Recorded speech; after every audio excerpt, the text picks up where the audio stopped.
Assalamualaikum warahmatullahi wabarakatuh. Selamat datang kembali di channel Chem Easy. Nah, hari ini kita akan mempelajari materi baru di kelas 10, yakni mengenai ikatan kimia. Ikatan kimia ini masuk ke dalam KD 3.5, yaitu membandingkan ikatan ion, ikatan kovalen koordinasi, dan ikatan logam serta kaitannya dengan sifat zat. Baiklah, langsung saja kita masuk ke pembahasannya.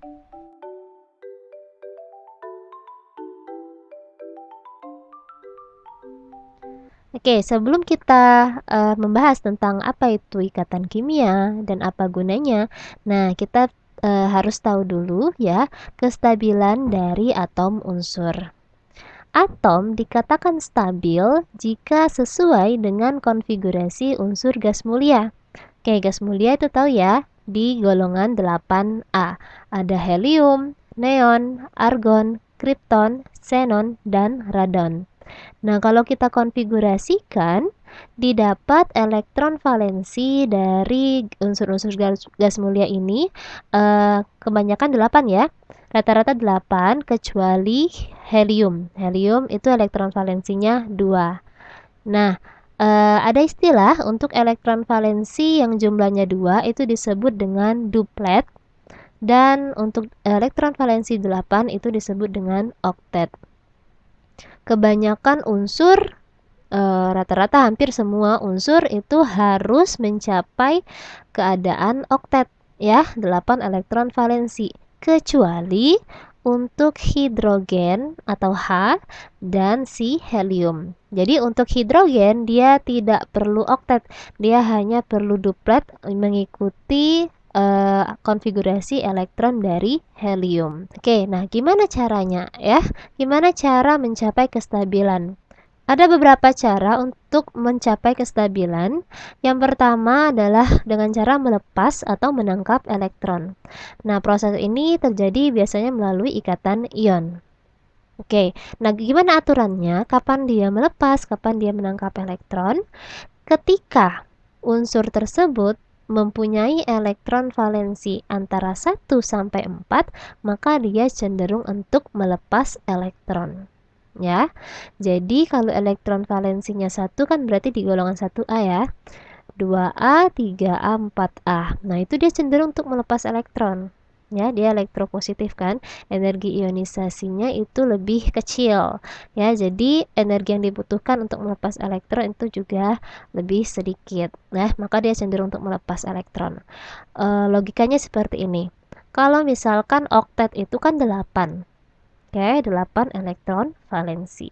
Nah, ketika dia mempunyai elektron valensi 1, daripada dia menangkap 7 elektron biar jadi 8, lebih baik dia melepas 1 elektron, ya, energinya lebih sedikit. Kemudian kalau 2 elektron, daripada dia harus menangkap 6 elektron, lebih baik dia melepaskan 2 elektron. Oke. Nah, untuk unsur atau atom yang melepas elektron, nanti dia akan membentuk ion positif atau namanya adalah kation. Kalau melepaskan 1 elektron, maka muatannya plus 1. Kalau dia melepaskan 2 elektron, maka muatannya plus 2 ya, atau 2 plus. Kalau 3 plus. Jadi contoh ionnya adalah Na plus ya dari golongan 1A, Mg2 plus dari golongan 2A, Al3 plus dari golongan 3A, Sn4 plus dari golongan 4A. Nah, gimana dengan elektron valensi yang lebih dari 4? Antara 5 sampai 7. 8 enggak ya, karena 8 kan sudah oktet. Kalau 5 ya, daripada dia melepas 5 elektron, lebih baik dia menangkap 3 elektron biar jadi 8 ya, maka dia cenderung untuk menangkap elektron. Karena menangkap 3 elektron, maka unsurnya nanti bermuatan 3-. Contohnya nitrogen ya, N3-. Kemudian kalau elektron valensinya 6 ya, golongan 6A, daripada dia melepas 6 elektron, maka dia lebih baik untuk menangkap 2 elektron, lebih gampang. maka unsur di golongan 6A, contohnya O, dia akan memiliki muatan 2 min. Sedangkan di golongan 7A atau elektron valensinya 7, maka dia cenderung untuk menangkap 1 elektron. Ya, sangat gampang, dia hanya menangkap 1 elektron. Muatannya nanti adalah min 1. Ya, contohnya F min. Oke, nah cara kedua untuk mencapai kestabilan adalah menggunakan elektron bersama. Jadi pemakaian elektron secara bersama. Dan proses ini akan melalui ikatan kovalen. Nanti kita pelajari lebih lanjut. Sebelum kita mempelajari lebih lanjut lagi tentang ikatan kimia, kalian harus tahu dulu tentang lambang Lewis, ya. Nah, lambang Lewis ini digambarkan sebagai tanda titik atau tanda silang untuk menggambarkan jumlah elektron valensi. Misalnya, di golongan 1A, berarti kan jumlah elektron valensinya 1. Maka lambang Lewisnya itu adalah, misalkan kita misalnya unsurnya X. Nggak ada sih unsur X ya, kita misalkan saja X.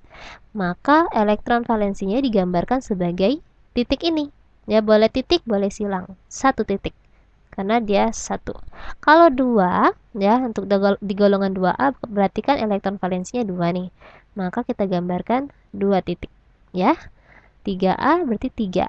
Kalau 4A berarti 4. 5A 5, 6A 6. 7A 7, 8A 8.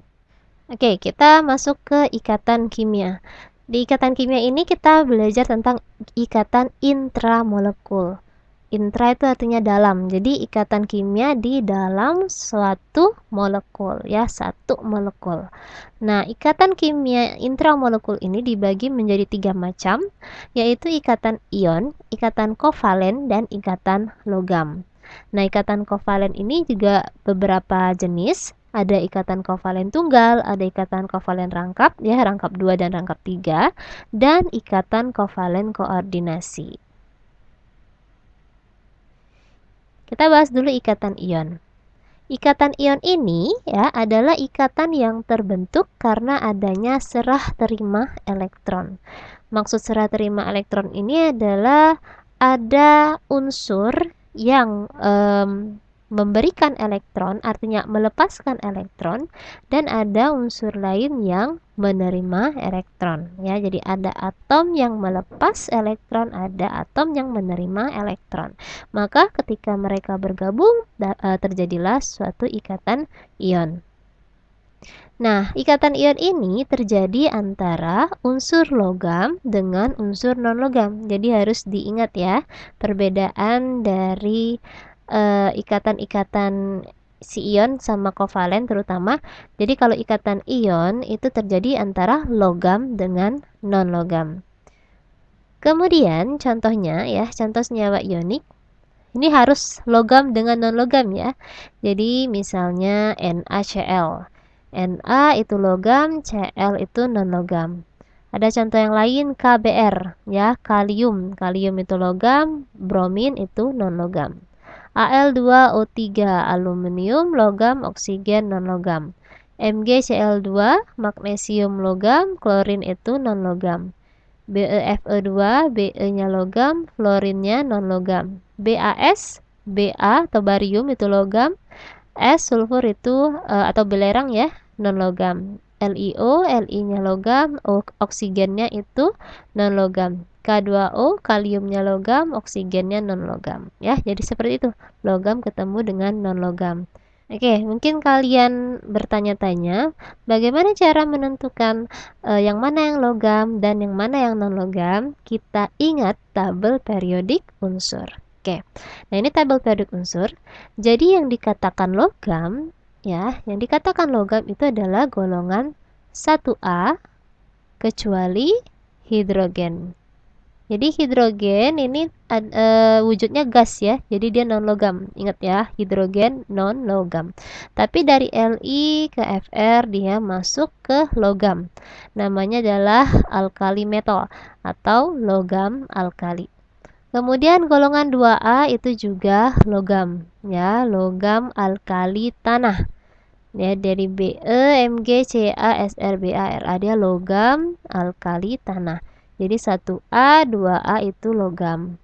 Kemudian logam-logam transisi. Nih yang biru-biru ini semuanya adalah logam transisi. Jadi golongan B itu semuanya adalah logam. Ya, rata-rata berwujud padat kecuali merkuri atau raksa. Nah, di golongan 3A jadi ada sebagian logam, tapi ada sebagian juga yang semi logam.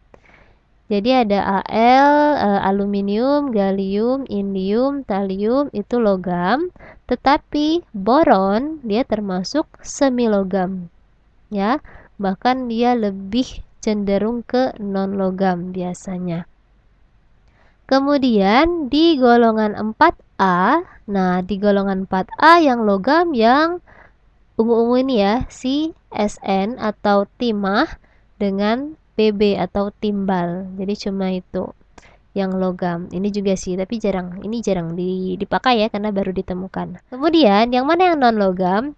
Non logam itu ada di yang warna apa nih namanya, hijau, merah, dan biru tua ini. Jadi ini ya si boron walaupun dia semi logam tapi dia cenderung masuk ke non logam di golongan 3A. Nih 4A itu ada 3 unsur yang biasanya dikategorikan non logam. Walaupun silikon dengan germanium itu non logam, semi logam ya. Tapi biasanya dikategorikan dia masuknya ke non logam kalau dalam ikatan kimia. Nah, jadi ada karbon di golongan 4A itu non logam. Kemudian di golongan 5A ada nitrogen sama fosfor, arsen sama antimon ini semi logam, tapi bisa masuk juga non logam. Kemudian di golongan 6A ada si oksigen, sulfur atau belerang sama selenium, tellurium, polonium itu semi logam. Nah, ini di golongan 7A ya semuanya itu adalah non logam. Jadi semuanya non logam. Jadi ada fluorin atau F, Cl atau klorin, Br, bromin, iodin, astatin. Terus 8A ini semuanya juga non logam. Jadi namanya gas mulia kan, namanya aja gas. Ada helium, neon, argon, krypton, xenon, radon. Oke. Jadi kesimpulannya yang termasuk logam adalah golongan 1A kecuali hidrogen, kemudian golongan 2A, golongan 3A kecuali boron ya, kemudian golongan-golongan transisi. Golongan transisi itu adalah golongan B.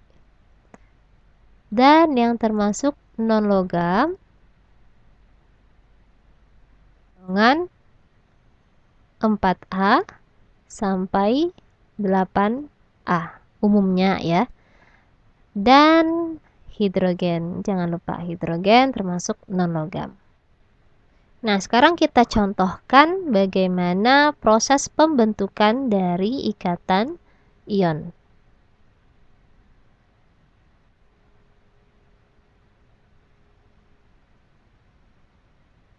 Ingat ya, ikatan ion itu terjadi antara logam dengan non logam.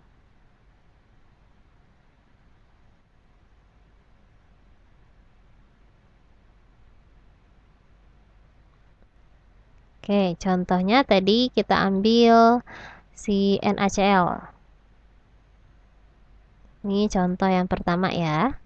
Nah, Na, ingat si Na ini dia golongan 1A.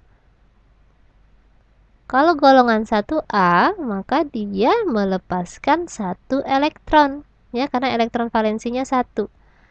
Maka ionnya adalah Na+. Oke, ingat ya, kenapa +1? karena dia melepaskan satu elektron. Kenapa melepaskan satu elektron? Karena dia mempunyai elektron valensi sebanyak 1 di golongan 1A. Kemudian Cl, ingat Cl adalah unsur di golongan 7A. Nah, kalau 7A berarti dia punya elektron valensi 7. Kalau 7, maka dia cenderung untuk menangkap satu elektron. Menangkap satu elektron berarti muatannya adalah -1. Na melepas satu elektron. Cl menangkap satu elektron. Jadi pas ya, ada yang lepas satu, ada yang nangkap satu. Maka kita buat ikatan kimia yang terjadi adalah seperti ini aja. Na melepas satu elektron, kemudian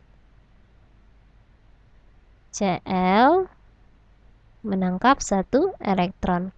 Kalau kita gambarkan struktur Lewisnya, Cl kan golongan 7A ya, maka Cl itu punya 7 elektron valensi, 1, 2, 3, 4, 5, 6, 7. Nah, 7 berarti kan dia kurang 1 kan? Satunya itu ditangkaplah satu elektron dari si Na. Jadi Na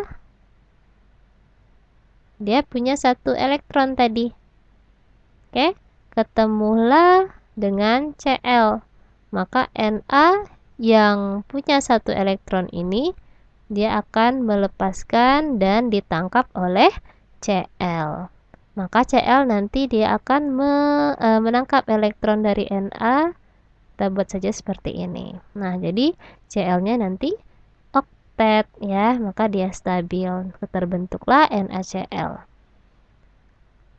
Soal yang kedua.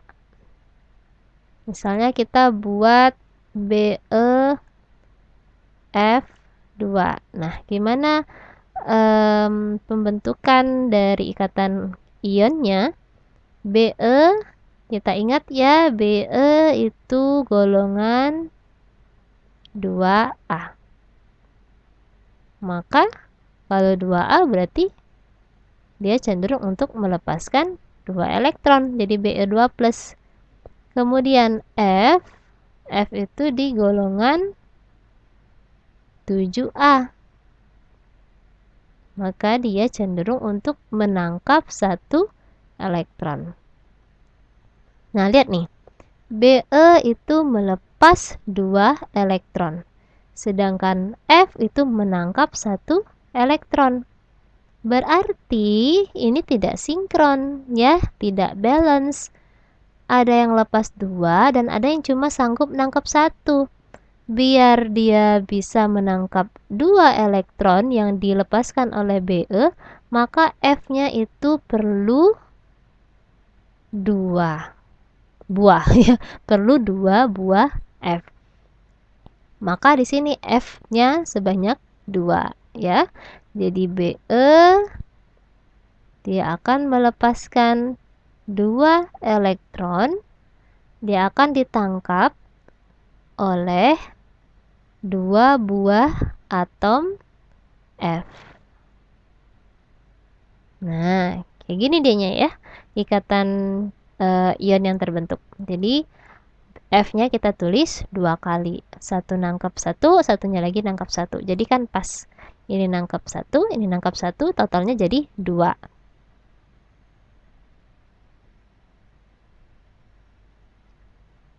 Oke, gimana kalau misalkan kalian lupa nih ya, lupa dengan golongan. Tapi di soal dikasih tahu ya, dikasih tahu nomor atomnya. Misalkan kita mau gambarkan ikatan ion dari MgCl2. Nah, kita dikasih data bahwa nomor atom dari Mg adalah 12 dan nomor atom dari Cl adalah 17. Maka kalau kita lupa Mg itu masuk ke golongan berapa, Cl golongan berapa, kita konfigurasikan dulu nih. Mg 12 berarti 2, 8, 2. Ya. 2 tambah 8, 10 tambah 2, 12. Artinya dia punya 2 elektron valensi. Kalau elektron valensinya 2, maka dia cenderung untuk melepas 2 elektron. Jadi Mg 2 plus. Kemudian Cl 17. Jadi kalau kita konfigurasikan 2, 8, 7. Elektron valensinya 7. Kalau 7 berarti dia cenderung untuk menangkap 1 elektron. Jadi Cl min. 1 Mg2 plus, 1 Cl min.